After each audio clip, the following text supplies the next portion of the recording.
Om Swastiastu.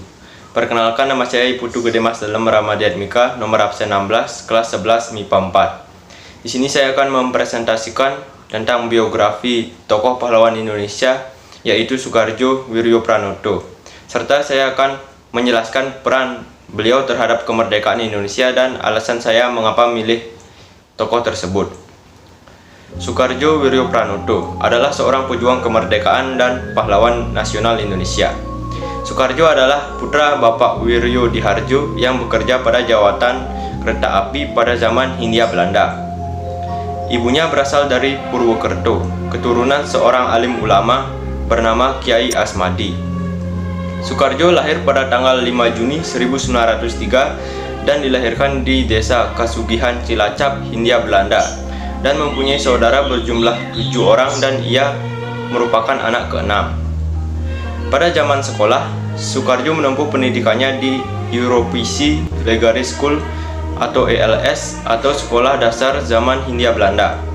Ia berangkat ke sekolah pada waktu subuh dengan naik kereta api setiap harinya dan pulang dari sekolah ketika sudah agak sore. Pada tahun 1917, Soekardjo lulus dari ELS. Setelah itu, ia melanjutkan pendidikannya di sekolah hukum atau Red School di Jakarta.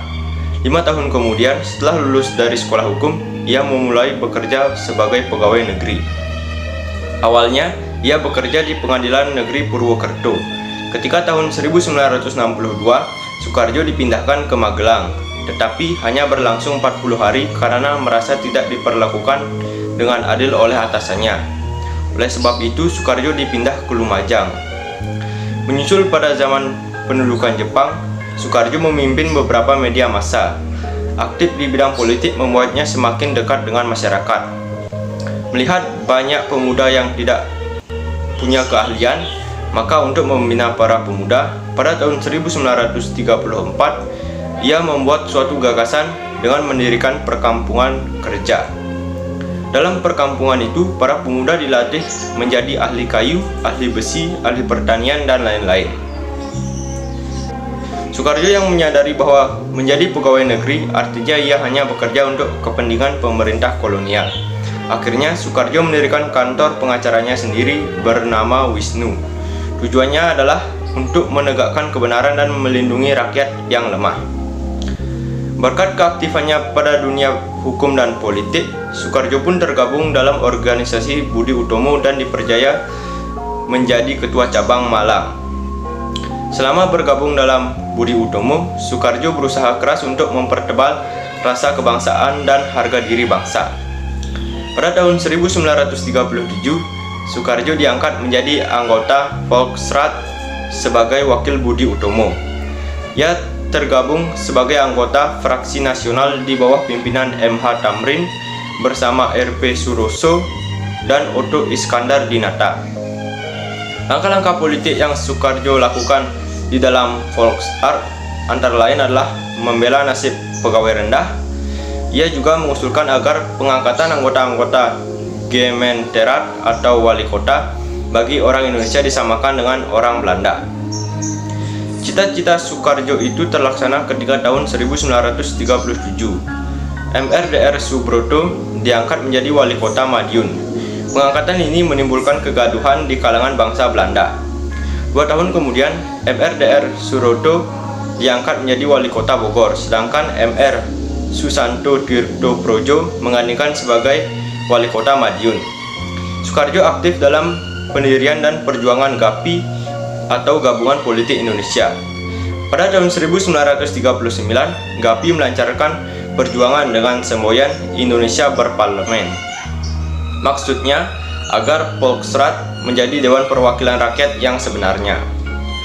Soekardjo Wirjopranoto diangkat menjadi anggota Badan Penyelidik Usaha-Usaha Persiapan Kemerdekaan Indonesia atau BPUPKI atau Dokuritsu Junbi Chosakai. Pada tahun 1943, ia diangkat menjadi Ketua Muda Jawa Sinbudkai, yaitu Perserikatan Surat Kabar di Jawa. Sebelum agresi militer 2 Desember 1948, Soekardjo Wirjopranoto ditangkap Belanda di Jakarta dan diusir serta dikirim ke Yogyakarta karena majalah Mimbar Indonesia yang dianggap berbahaya bagi politik Belanda. Sesudah majalah tersebut diizinkan terbit kembali pada bulan Februari 1949, ia kembali ke Jakarta.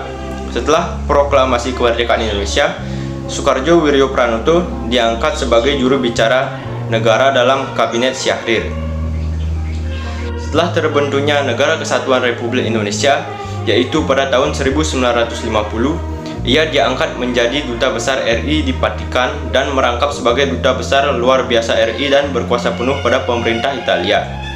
Kemudian ia ditarik kembali ke tanah air menjabat sebagai Kepala Direktorat Asia Pasifik pada Departemen Luar Negeri. Selanjutnya, ia ditugaskan menjadi Duta Besar Luar Biasa RI dan berkuasa penuh pada pemerintahan Republik Rakyat Cina dan merangkap sebagai Kepala Perwakilan Diplomatik pada pemerintahan Rakyat Mongolia. 4 tahun kemudian, pada tahun 1960, Soekardjo diangkat menjadi Wakil Tetap RI di PBB. Selama menjabat di PBB, ia sibuk memperjuangkan pengembalian Irian Barat ke pangkuan Ibu Pertiwi. Ketika bangsa Indonesia berhasil memasukkan Irian Barat ke pangkuan Ibu Pertiwi, Soekardjo Wirjopranoto meninggal pada tanggal 23 Oktober 1962 di New York. Jenazahnya dikebumikan di Taman Makam Pahlawan Kalibata, Jakarta.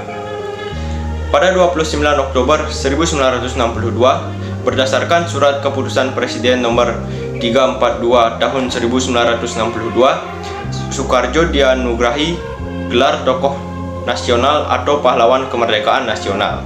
Yang terakhir, alasan saya memilih tokoh ini adalah karena saya ingin mengetahui lebih dalam, dan setelah itu saya ingin memberitahu kepada orang yang mungkin belum mengetahui mengenai salah satu pahlawan Indonesia yang bernama Soekardjo Wirjopranoto. Sekian presentasi yang saya sampaikan. Saya tutup dengan Parama Santi.